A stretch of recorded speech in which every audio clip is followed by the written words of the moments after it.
Welcome back to Adobe Live.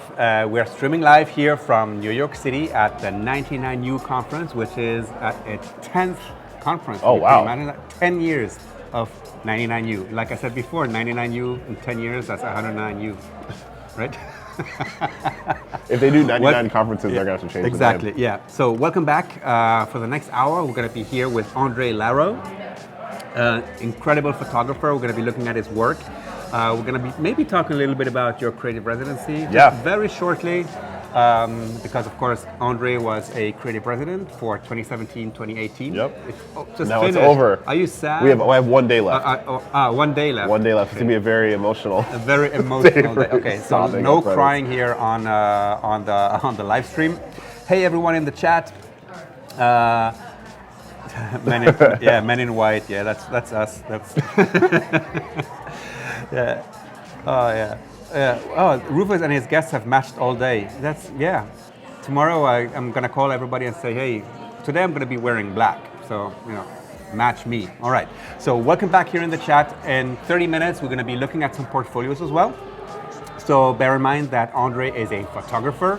So we would really like to see some photography portfolios to look at, and my team here on the sides will be selecting these portfolios, and we will be looking at those in about 30 minutes. Yeah. Aundre, how are you doing? I'm actually doing pretty well. Yeah? It finally kind of happened to be spring now, so the allergies are kicking in, but I was joking about being sad, and it is kind of like an interesting time, but it's exciting. Like I got to do a lot of really cool stuff this year that we're going to talk about. Yeah. But yeah, I guess we should start just talking about the residency. So the new resident class just started. They just announced them. And they're all talented and interesting. The 2 photo residents are Aaron and Laura. And then Temi also does a little bit of photography. But, the applications are going to come out again in December. Like this just continues. Yeah, that's continuous. So we love the creative residency. If you have projects that you like, go ahead and take a look at the application, learn a little bit about it. Basically, the way the residency works is you apply and you write a project that you want to do for an entire year. And then there are just different interviews they go through with Adobe. But basically what happens is generally the projects are kind of tied to some Adobe products. And you own your own work and you get to make a budget and just kind of work on everything that you want to. But it's yielded everything nobody I wanted pressurized to. you to say Photoshop 20 times in each sentence. Not once, no. And honestly, I'll be super honest with you, when I first applied to it, I was worried that was going to happen. But no, it's a very calm and really awesome situation. But yeah, so... Sorry, I was trying to see if they were asking questions about that, but that's completely different. No, they're asking questions about the portfolios, but they can take care of that, yeah. So one of the important things about the creative residency, of course, is personal growth. Yep. Did you grow during this past year? I actually shrunk an inch or two. I was taller before I started. No, personal growth-wise, I think when we first interviewed... We're going to stretch me out. When we interviewed, they talked to us a lot about trying to grow 3 years in one. And I know that sounds like a weird concept, but I think one of the things that really settled in is I was responsible for my own destiny of what I was working on. So, once the application's finished and the dust cleared, then you ended, then it was my turn to take all of these plans and make them into something. And it's one of those things where you don't realize how much work it is to get to the point where you can even start to get the work done. And so I think I learned a lot in terms of being accountable to myself, but also in terms of all the things that I can execute, if that makes sense. Yeah, like learning how to manage your time. Manage my time. Oh, I just lost you for a second. Oh, no. I saw my name, so I looked down. Okay. Manage my time, that was one of the hardest things because you get pulled in a lot of directions. People are excited to work with you, but at the end of the day, the main focus is your project, right? So I think that it took me a long time to figure out when to say yes and when to say no, and also be comfortable with the idea that this year is going to be really unique, so I need to say yes maybe 30% more than I normally would. And so, personal development-wise, I think it was just good for me to get to be in a lot of spaces that I haven't been before. And the people at Adobe are cool. You guys are always really positive and invited me to stuff and let me kind of hop into things. Yeah, okay, so creative residency, the new residents are in place. They are in place, and they've announced they're themselves. already very busy around here. We're going to be talking to some of them, or maybe all of them, tomorrow afternoon here. Live. Please watch that. They are so 99U. lovely and a little nervous, so make them really happy. Oh yeah. Were you nervous? No, last year we had a great we were stream. like here. The two, us and Julia, we had a great time. No, I wasn't. Rufus was very kind, so I wasn't nervous. But I think the thing that was tough about the residency is there's that planning part and there's the execution. There's this huge gap in between. So personal development wise, it's really kind of getting to that point.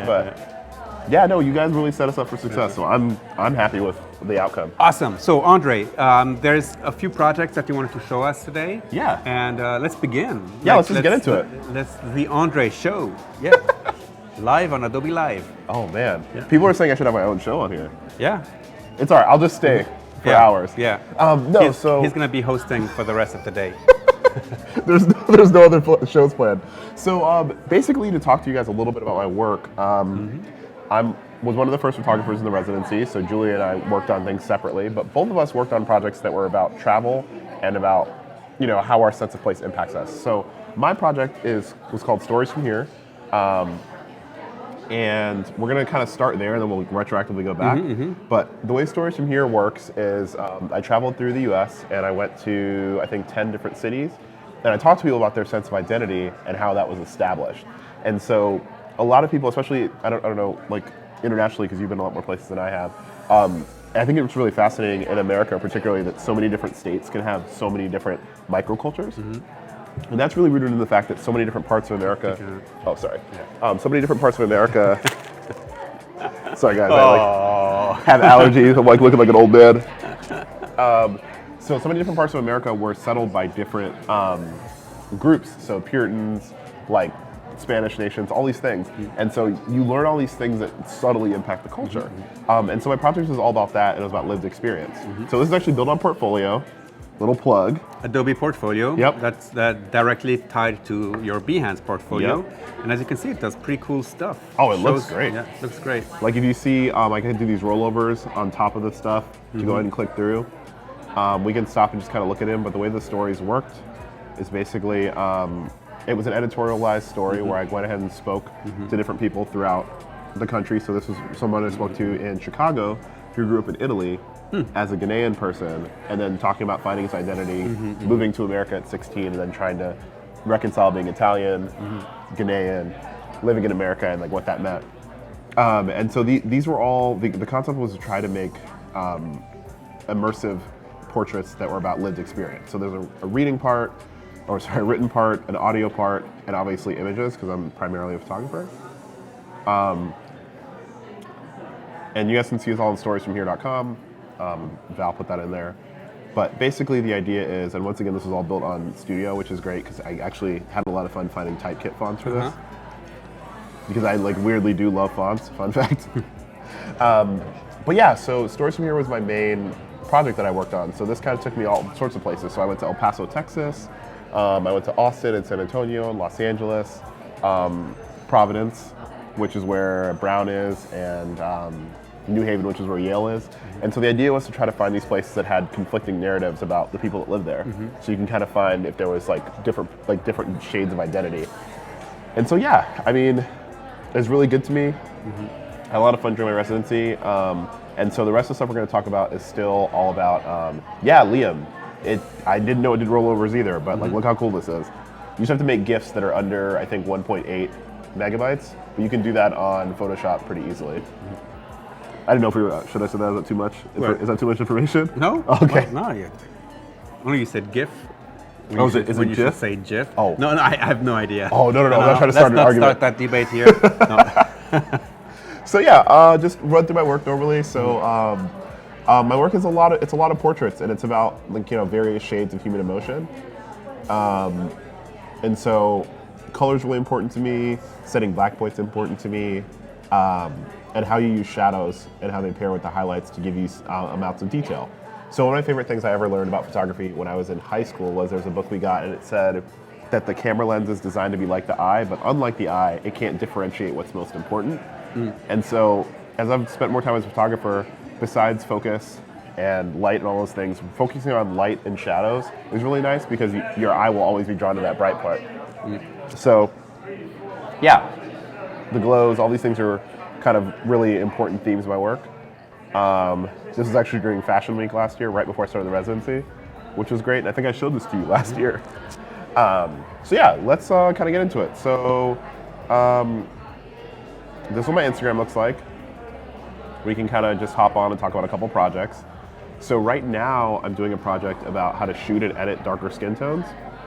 And basically what that way that looks, if you guys have used Instagram, obviously you know that there are these highlight sections. So you can use those highlight sections to show specific things. You can do it on web and on mobile, but it's obviously better to see on mobile. But the concept of it here is... Anita loves the photo with the rose petals. Oh, thanks, Anita. Yeah. So the way that this works is on the way when cameras are originally set, the 11% gray point is supposed to be what's well exposed, right? So generally if someone's skin tone is different than whatever the normal one was, it's very simple for people to be too dark or too light. So I did this whole section that kind of spoke on how you can make content that more accurately represents people's skin tones. So this went on the Lightroom channel a couple months ago, maybe 2 months ago. And so a couple quick things are you want to use a hair light. So obviously you guys know, Rufus and I aren't in some like amorphous space. There's a background, there's lights. And a hair light, basically what it does is it helps separate the background from the person's hair. So it's just like how you wouldn't take a portrait of someone with blonde hair right into the sun because it's so bright. If someone has darker hair, you want to make sure you have something so their hair doesn't fade right into whatever it is. So even if you don't have like an artificial light, you can use the sun. Something I like to do is if you walk in or out of a room, right at that point where you're in the doorway is when you can get the most amount of light, and you can shoot that, and then it kind of gives you this nice halo effect. There's a quick question from Ludwig. You capture those moments, and the subject's expressions are wonderful. The muted style feels cinematographic. What is the camera and lens that you usually shoot with? So what's your go-to camera and lens, which you prefer? So for me, that's a great question. I didn't for a long time, but I really actually love the simple 50 millimeter 1.4 Canon lens on, like I have a 5D Mark II that I have to change at some point because it's getting really old, but I just love it. I think for me, it's all about finding something that's right at my same eye view. So like shooting on like a really long lens or a really short one, like an 18, all those feel like I'm like stepping into a different reality, but the 50 is like how I see the world. So I'm more likely to see an image and then be able to like approach it similarly than how I would see it, and that's really important to me. And then Liam asked if I noticed a fall in engagement from the business profile. I did, but I will say that it's really valuable on Instagram to see when and how people are coming to your page and how they're interacting with it. I also use Google Analytics on my site, and it's interesting to see through how things are interacted with on Behance before and then after on Stories from Here, and whether those people move on and over. But then also, and you're right, a 50 is actually a 43 in full frame. But I kind of like it because right around that 40 is right where our like normal eyesight is. And so, yeah, for Instagram, there is a drop off, but I like to see where people are coming from and to have a better idea of how people are interacting with my work. So much depth. All right. Thanks. So we're not gonna play the video because I don't think it's gonna play the sound, but basically it just shows an example of what a hair light is. So you'll see it should cut up, and you're gonna see how this main light is here, and then on the left is this hair light, and it just basically cuts so it can just kiss a single part of your hair, and it helps you when you're talking about depth. If you inject a little bit of extra light in that spot, you can create a kind of artificial amount of depth between your subject and your background. Is a drop off worth it? I mean, I don't know.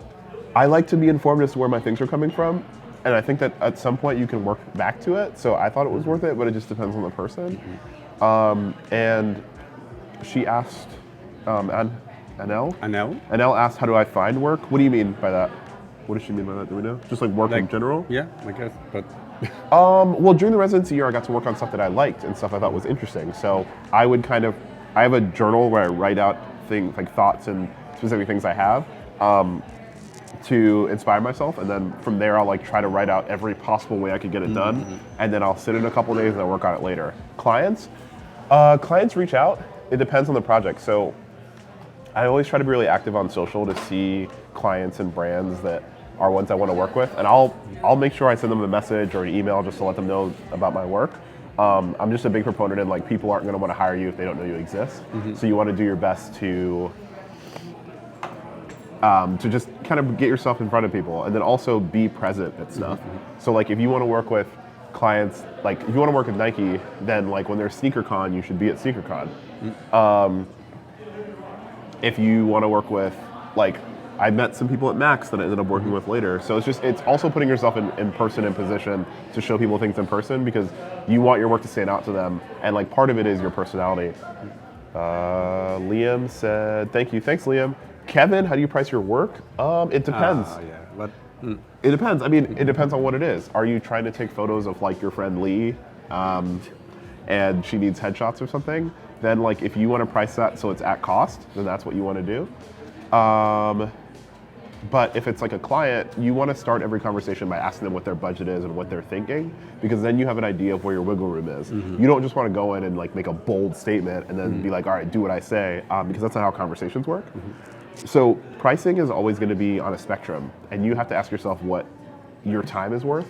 My Adobe mentor, Matthew Richmond, actually told me to ask myself how much money I wanted to make a year and then divide that, or take all my expenses and divide it down so you can figure out how much each day is worth, and that helps. That like actually helps me make points. And about knowing how much a day is worth, that helps a lot. I don't know if that answered your question. What if you are outside the U.S.? I mean, so where do you live? It's all about like figuring out where you live and what companies are or what clients are there and who. I think the goal should never to become rich. Yeah, no. The goal is to live the best you can, and this is pure math. This is finding out how much you need to live day by day, and how much you need to invest in your gear, in your education, in your free time, and divide that, and so you have a pretty good idea of how much you need to earn per year. No, I appreciate you. I mean, Rufus lives everywhere because he's incredible, so you should take his advice over mine. So yeah, I mean, we talked about the hair light.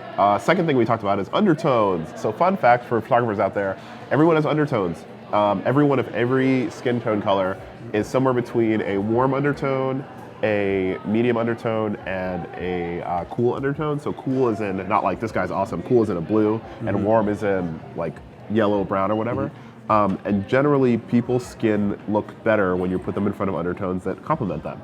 So the best way to find out actually is if you roll down your sleeve and you look at your veins. If your veins are bluish, then you're kind of a cooler undertone, and if they're greenish, then you're a warmer undertone. And then you can kind of look more into this, but basically the idea is that you want your subjects you want their skin tones to not be competing with the backgrounds that you choose. So basically that, nothing super crazy on it. So this, like I said, cool. And so I worked on this very lastly with Adobe Create and with Lightroom to make this content so that it could better inform users. And it was really fun. It was a great project. And then lastly, and you guys will appreciate this, embrace the highlight and the shadow slider. There should be a little video right here. But it basically just kind of shows how I worked on these things to create that same sense of depth.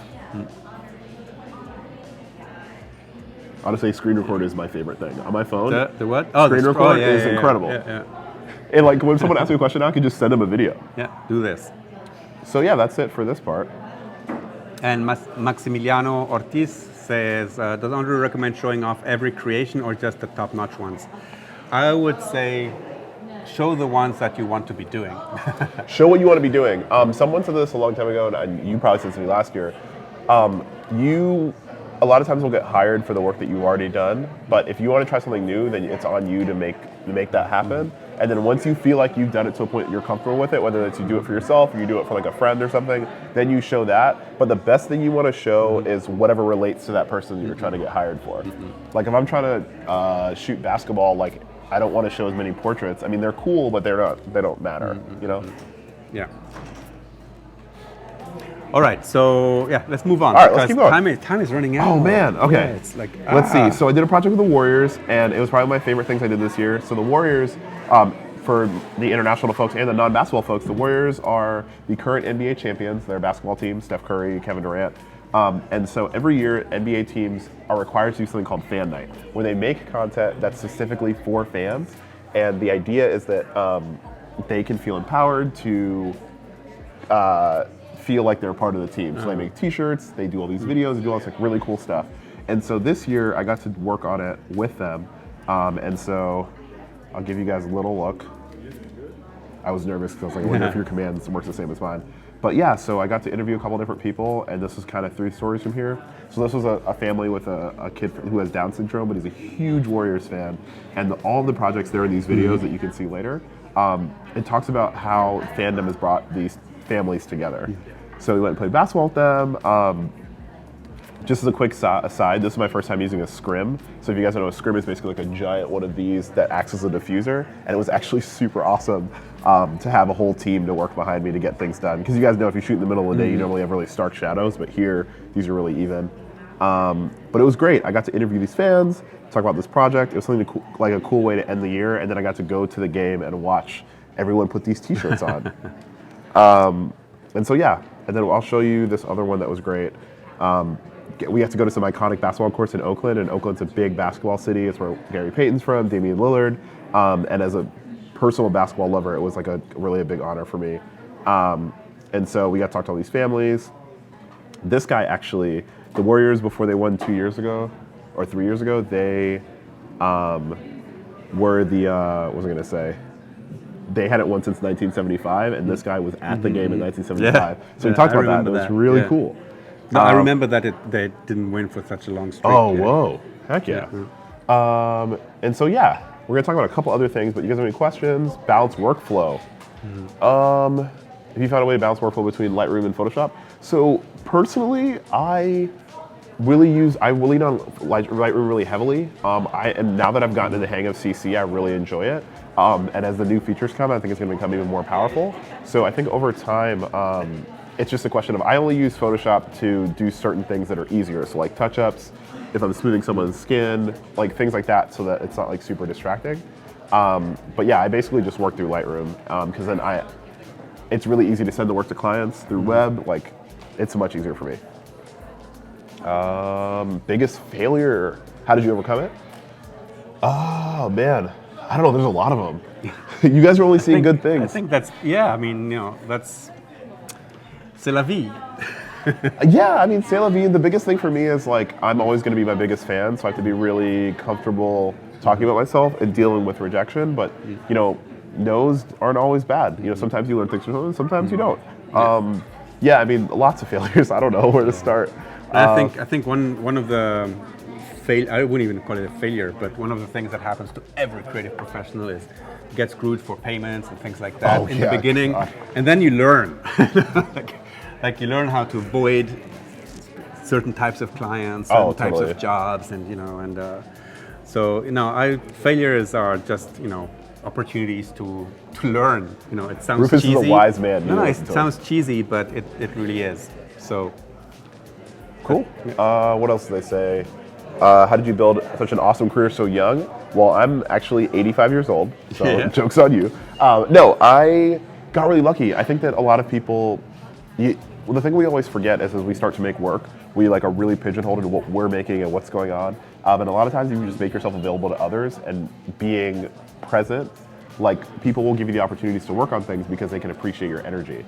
And yes, Maximilian, you are right. They do take advantage of them, but you learn things over time, and sometimes those tough lessons are ones that you just kind of learn from. So we're going to talk about my absolute favorite thing. Was I got to work on Portraits of the New York City Ballet. What do I eat? I don't know. God, kale, just kale, only kale. Oh, hey, Shauna, what's up? Okay, so I had the pleasure of going to the Whitney, and the Whitney partnered with a group called Cameras and Dancers, and so they brought these professional ballet dancers to the Whitney, and we got to work with them for 3 hours at 7 a.m. on a cold Friday morning, but it was honestly so worth it. So this is actually my very favorite image I've taken in a while. This was toward the end of the shoot. Basically what happened was there was a revolving door and it was casting this slight shadow, and you guys know with several refracted pieces of light you can see a very subtle rainbow. And so I saw it and I asked the dancer after we finished shooting if he would just lay down on the ground for me, and he was like, why? And then we kind of got here, so this is one of those happier accidents that I was trying to be really intentional about. So we can look at a couple of other things. But basically, these dancers were incredible. Their command of their bodies was really strong, and it was really easy to direct them because as dancers, they work with their bodies and they work with getting direction all the time.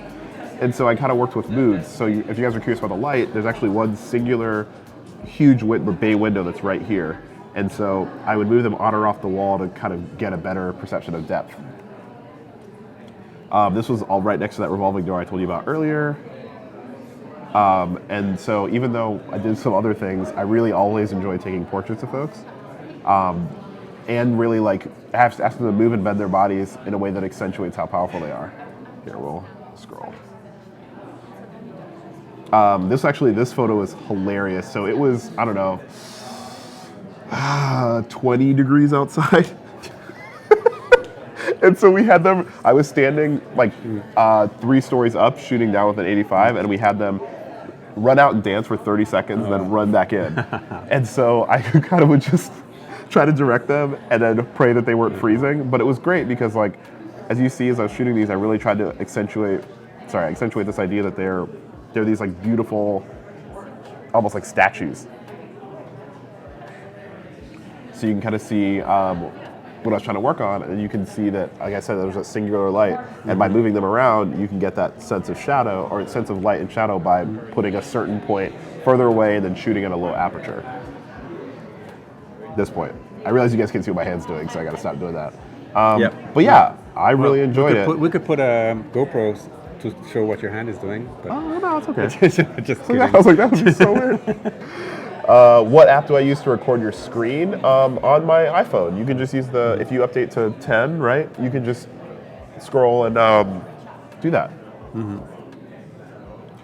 And that's it for this. Do you guys have any questions? We have like 4 minutes. I can show you a couple other things. Yeah, go on. Yeah. Okay. Do you have any projects like from the very beginning? From the very beginning. Like when you started, when you got excited about photography and I thought, this is what I want to do. And I have an idea. Before you started learning it and getting into depth.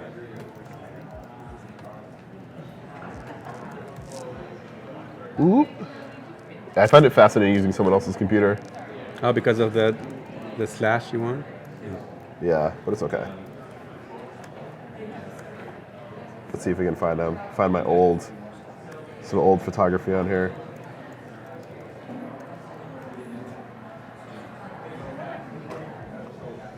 Why did I start photography? Do you think photography projects I think that so the question was, do I think photography projects need any text? I think sometimes if you have to have something that it kind of describes what it is, so people know what it is, but the thing I did in the beginning is I wrote too much stuff in all mine, and people were like, no one's trying to read all this. So I think that it should have maybe 2 paragraphs so people can get an idea.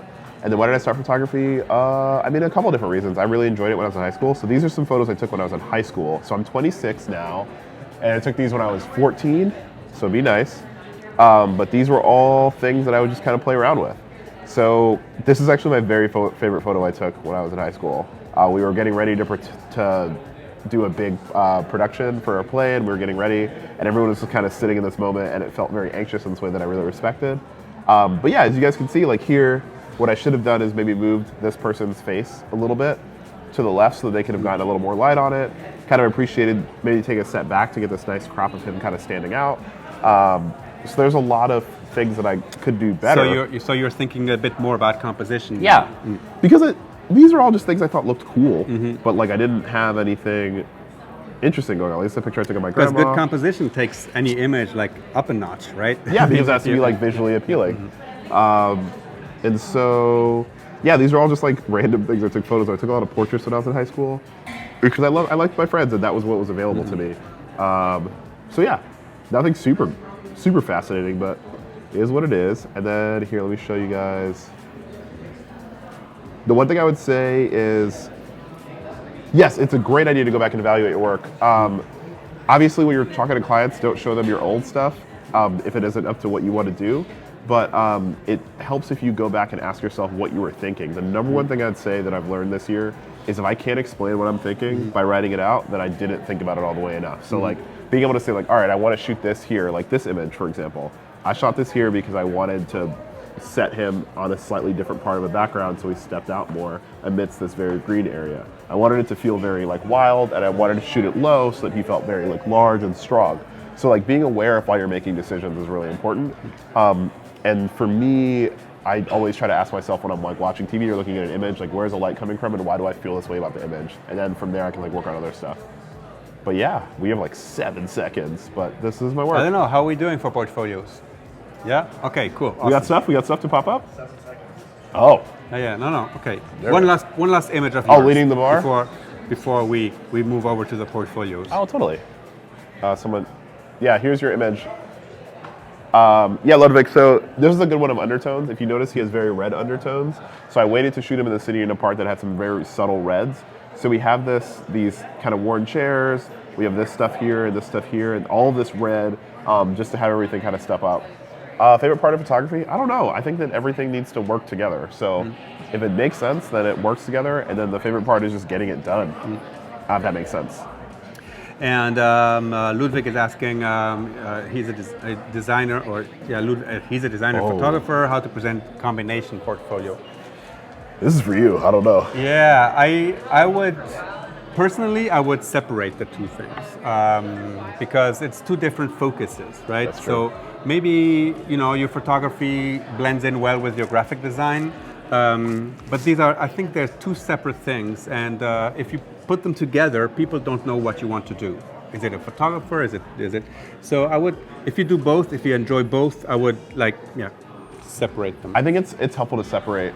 I think that, so the one thing you have to be careful of is, if you're on social media, you want to be able to build a following, so it's okay if you want to say you're a general creative and you have all your stuff on your Behance, your Instagram, your Twitter, but when you're going into a client meeting, they're usually trying to hire you for one specific thing, so you need to go ahead and show them that thing.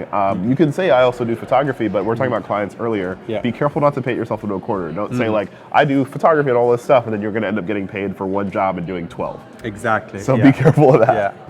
It's and it's I know it's also times have changed. There used to be a time when the more stuff you could do, the better it would be. But no, now people are looking for focus. They're looking for focused talent. They're looking for people who know to do a specific thing.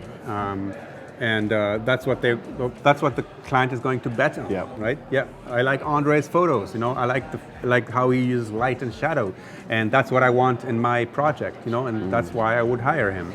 Oh, sorry, I just realized I was standing really close to you. I apologize. I was trying to listen and learn. He's getting emotional. It's his last day as a creative resident. So yes, so we're gonna be right back. I'm just gonna load your portfolios, guys. Just stay there. Quick intermission. Intermission. Good to go? All right. Oh, no intermission.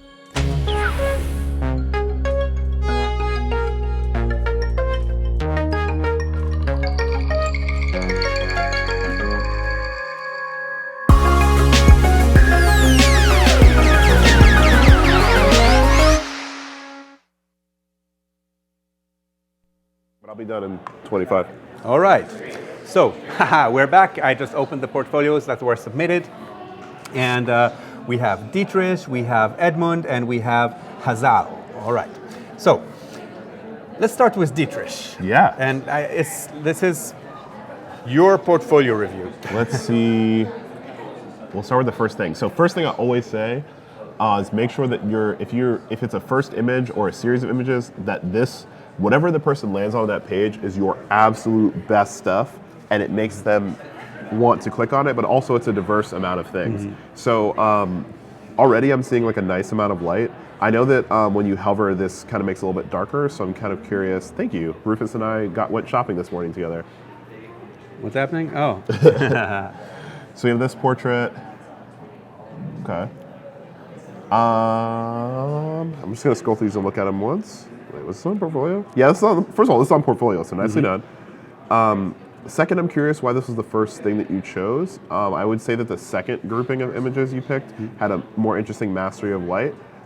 This shows that you can, what was I going to say, that you can work on retouching in specific things, but I would export it to higher quality because you can see some of the retouching lines kind of right along here. And you just want to be careful of that because if it's on the internet, that's one thing, but if they're on your site, you want to make sure you're exporting at the highest possible quality so that the client doesn't complain about, because you don't want them to think that either you exported low or you were like sloppy. So the work is good. And then here I just would love, like, you can just tell that the way it's exported, you can see and you can some also of the blur. see that there's a lot of it's been maybe a little bit over Yeah. retouched.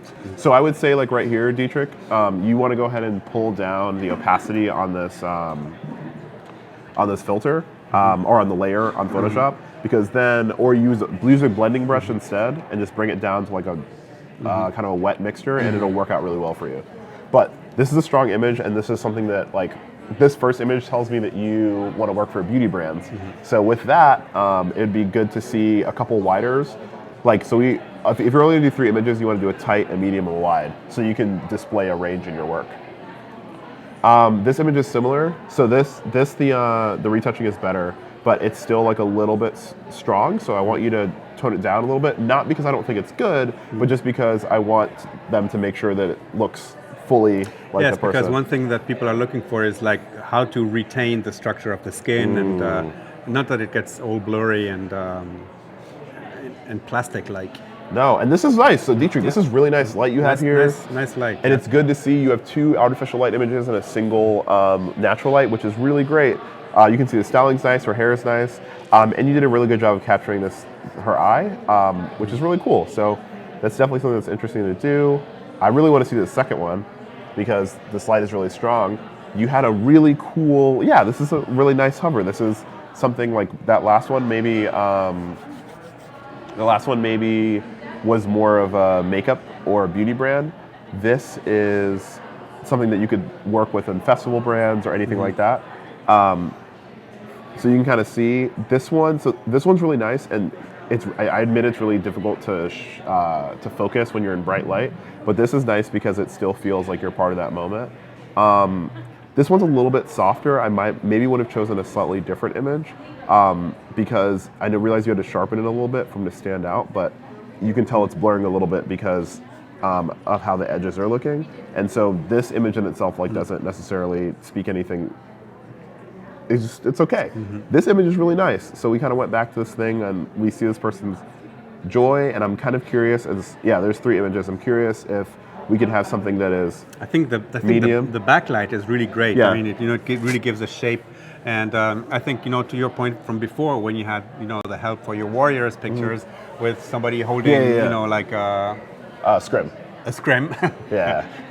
I wouldn't know that, but I learned something. It's called a scrim. And maybe just to get some light from the front as well. So I think that you did it. I think this is really nice. Like, this glow is really nice. I want to see a little bit of image variation because you've demonstrated that you can do these really nice mediums. So I want to see maybe what his whole thing he's wearing, where he's going, what this entire environment looks like. But no, I mean, this is a nice spot. And you've chosen good people in that they don't look, so far we haven't found anyone that looks too perfect. We haven't found anybody that looks too bad. It's like a really nice mix. So you show that you can work on a range of different models. This looks cool. I like that you have these descriptions. It kind of gives you, like I said, like it has a little bit clear. It's clear what it is, but it's not super intense. See, this is nice. Once again, beauty-wise, you have a really nice light on this watch. And you chose like a really nice soft background, and you can see that she has warmer undertones, so this red is a really good decision. This is cool, a little difference we have here. So for Vogue, so we're talking about hair lights. This is actually a great example. The background is dark, but you're up a little bit, and you can see this nice detail on her hair. Once again, just be a little bit careful about how you're retouching the face. And then lastly, this is, so you went 4 this time. You shook us up. This one is nice. The over the shoulder is strong. I would say one thing my photojournalism teacher always warned me: watch out for things popping out of people's heads. It can be a little bit distracting. And basically, if you had her maybe a step earlier, or if you just, so you're shooting here, if you just took 1 step to the side, you can separate the background. But this palette is really nice. You use browns well, and it's actually kind of cool that it's a little uneven. I would actually love to see this in a horizontal instead of a vertical.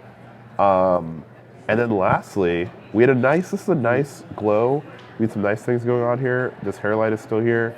I would just say be careful. What I'm seeing is like a tiny bit of shutter blur, just a tiny bit. So you might be shooting at like a 50th when you can maybe go up to an 80th. Basically the general rule is whatever lens length you're using, you have to use the inverse of that. So if you're using like a 200 millimeter lens, you can't go under 200 a 200th of a second. If you're using a 35, a 35. Because without that, you'll get a little bit of blur, and you end up having to over sharpen. Let's look at one last picture, one that strikes you. Autumn. Yeah.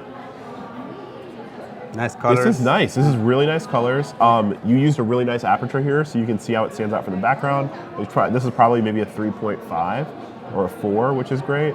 This is great. So we were talking about using different length, focal lengths, and you have this here. So you have these wide, so you really feel this really strong area, right? So you feel like this person's in this area, and I think that's really nice. And then here also, this is a beautiful image. This should be your main photo, and it should be in your top 3 things. This shows a client that you can capture people joyfully in a space that's timely and seasonal, and people will always pay for this stuff. And this too.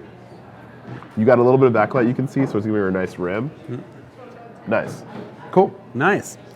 All right, Dietrich, thanks for participating and providing your portfolio, and I hope you enjoyed the Was that helpful? feedback. I don't know if it was good. I'm hopefully. Well, we'll see. Let's move on to the next one, to Edmund. Cool. Oh, and Edmund also has a Adobe portfolio. Ooh, Edmund's doing the most right now. Right. Ooh, this is a button. Oh, is it ready? This is a button. Oh, maybe it's a test. Okay, yeah. Okay, it's a Try test. to scroll down. Oh, Let's go to the thing that he submitted. Let's go to the first okay. one. Let's click out. Shoot. Just because we're not sure. So from Los Angeles, Edmund Simmons. Hey, Edmund. Oh, there's a lot of stuff in here. Oh, sorry Whoops. about that. Oh, Yep. I don't know what I just did. It I'm always sorry. happens to me. Using someone else's Mac is honestly the most interesting thing ever. Oh, there's so many interesting things in here. You could have been shooting for a long time, which is cool. Okay, let's, I want to start with this portraits from paper negatives. So first, I would love a description here. Like what it is. Like what it is. But this is interesting. The texture is really interesting on these images. So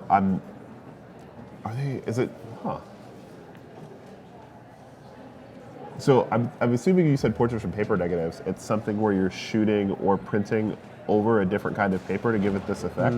Not sure. And this is the point of my. I always repeat it. Give us some Context. information. Like beautiful images are not enough. Sometimes we really need to understand, what's happening. What is this technique? So we understand. Like all these questions you're asking, that's a problem. So I will say that I like this image. I think that from what I saw from the thumbnails, this is more of a photojournalistic kind of website or portfolio. So I like this image just because even though it isn't the most dynamic thing, like it's not a showstopper, but it is an accurate depiction of wherever this is at that time, which is really nice. And there's just something calming about someone relaxing on their step. And you did a really nice job not cutting feet off. That's something people always do on accident. Also this is another one that's just like nice life. But yeah, no, I'm very curious about the processes for this specifically. It looks very interesting. Let's see some other work from Edmund. Yeah, let's do that. Oh, wait, what's this? So this is short acres along the Oregon coast. Ooh. Yeah, I mean, this is great. There's great detail here. And it all feels like it's leading somewhere. In a perfect world, I would love that this shadow was gone, but I mean, that's fine. Like, this is what things are, and things don't work that way. So I see over here you wrote that you shot it a 4x5 on Kodak Tri-X, which is cool. So Edmund says it's paper cut into 4x5 sheets, exposed, developed, then printed. Oh. Thanks, Edmund. Please add that to your thing so we know. But yeah, this detail is beautiful, Edmund. I like the choice to use black and white here, because sometimes the color can be distracting, and especially when you're looking at shapes, it can be really nice to look at these specific things.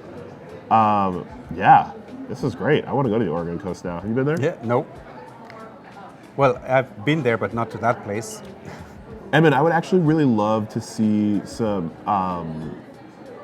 like you have a couple right here into the beach, and there's like this very nice fog that's going in with a beautiful mix of like light and dark, which works really well for black and white. I would have loved to see a couple images of just the colors and of just the waves. But no, this is cool. Oh, and then, okay, so really cool about this feature, you guys see how this water is moving, or it looks long exposure. Yeah, so this is a long exposure, and basically it allows the water to move and it blurs a little bit, which is kind of But like it's a fun not that thing. long because No. some of the waves are, yeah. So this is kind of nice. I don't know why it's black and white, but I trust that Edmund knows what he's doing. This is beautiful.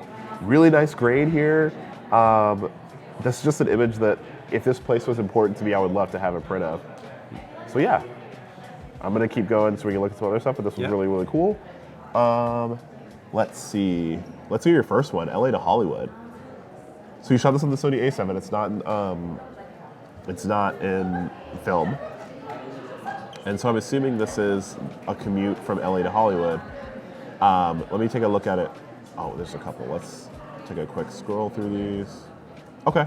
Oh, so this is newish because this show is about to come out. Okay. So I would say I'm not 100% sure what is going on. So I'm not sure if this is like a study of what the outside of LA to Hollywood looks like, or is this your personal journey through it? So that context, like Rufus always says, is really important. And then this image is just kind of busy. Like I'm not sure where my eye should sit. And usually, if it's not like shown to the user, you want to go to the lightest part. So I'm just looking at this car. So I'm just kind of curious. The first thing I saw was the car. Like, what is it that I should be looking at here? What should I be most focusing on? And that's something that always helps. This image is similar. There's a lot happening, and so what is it that I should be focusing on or looking at or paying attention to specifically? How can you isolate that?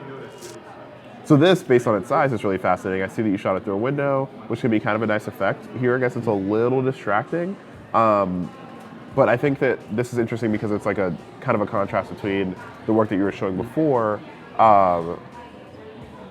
and now. So I'm just not 100% sure what we're getting, but I mean, oh, this is cool. Nice old LA car. Are we shooting skylines? Are we shooting streets? The context is super helpful. You have anything to add? No. I think some of the. Oh wow, this is what looks. This looks awesome. Yeah. Now this is different. Yeah, this is great color. You see what I'm saying? So right now, immediately, honestly, one fun thing is in images, especially when you pay attention to what the format is, the 4x5, 4x4, squares, whatever, 60 by 8, you want to look at how your eye goes across the page, right? So here, whether you did it on purpose or not, we have a cutting line here and a cutting line here, and right in between is this beautiful color. So this is really cool and like really interesting. So thank you. Yeah, and also this. Yeah. Oh, what's going on with these pants? Are those baggy leather pants? I hope that car didn't get crushed. I hope that Edmund gives Rufus that car and he can drive all around America with it. But yeah, so this is another one. We're seeing what the focus of this thing is. A portrait thing that like I said before about watching about things bumping into stuff. You just want to make sure that that person's headspace is clear, but this person's kind of tall. So like this commute thing before, maybe if you give us some context and tell us why it's important to you, maybe then we would have understood and read it in another way. Now it just looks like a series of snapshots and not really thought about, because some of the other work in the portfolio is actually very deep and interesting. I mean, these this is cool. This is like really iconic cool. and clearly. So now I want some context. I want to know who these guys are that are hugging each other. I want to know what this group of people are, because there's clearly like a strong sense of what's happening. That black and white is really nice. Yeah. Well, Edmund, thank you for sending us your portfolio, and let's look at the last one here from Hazal. Ooh. From living in Italy, Vicenza, Italy. Nice. Why don't you pick one to start this time? Let's see. So how does it describe graphic and fashion designer? Okay. So fashion photography. Ooh. Little projects, drawings. Oh no, okay, so that's not really photography. But I really like it. I think it's cool. Yeah. I think you've also done a good job of taking well-lit images of your work, which is honestly harder than it looks. It's going to some photography like this. Let's check it out. Textile designer, model. Oh, I actually appreciate this. Thank you for giving the people appropriate work. This is nice. It's nice because it's lit well. Since it's fashion design, you want to make it really bright so that someone can see all the details of what they're purchasing.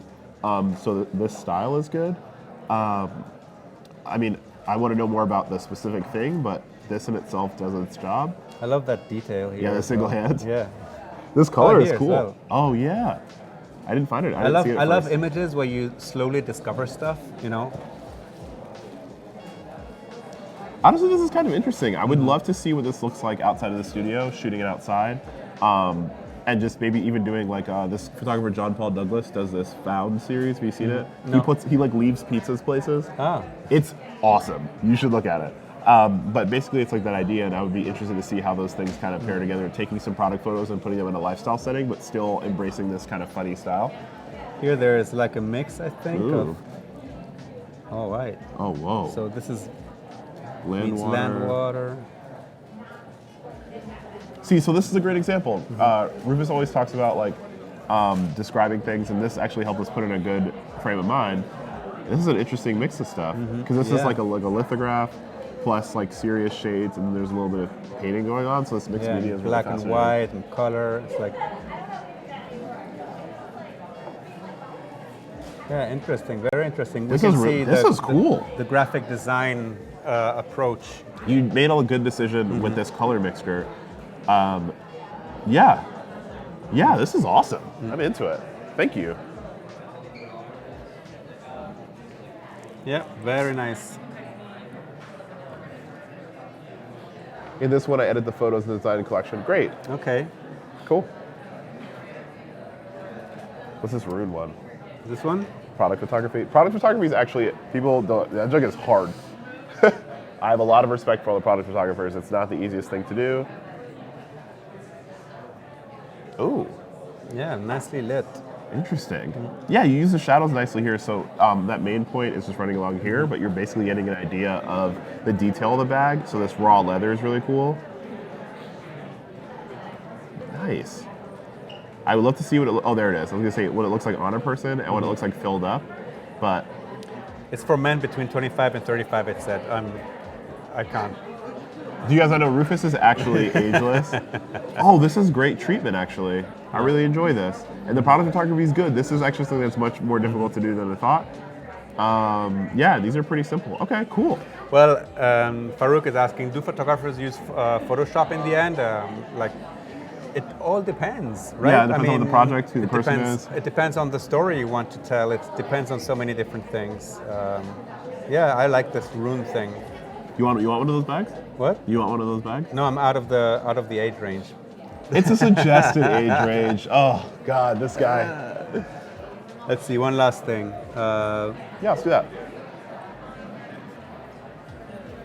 So you photographed and edited these is all nice. Yeah, I really love the compositions. There's really thought behind it. So something I always ask, this is nice, this is a really nice color, is trying to always ask myself where the light's coming from.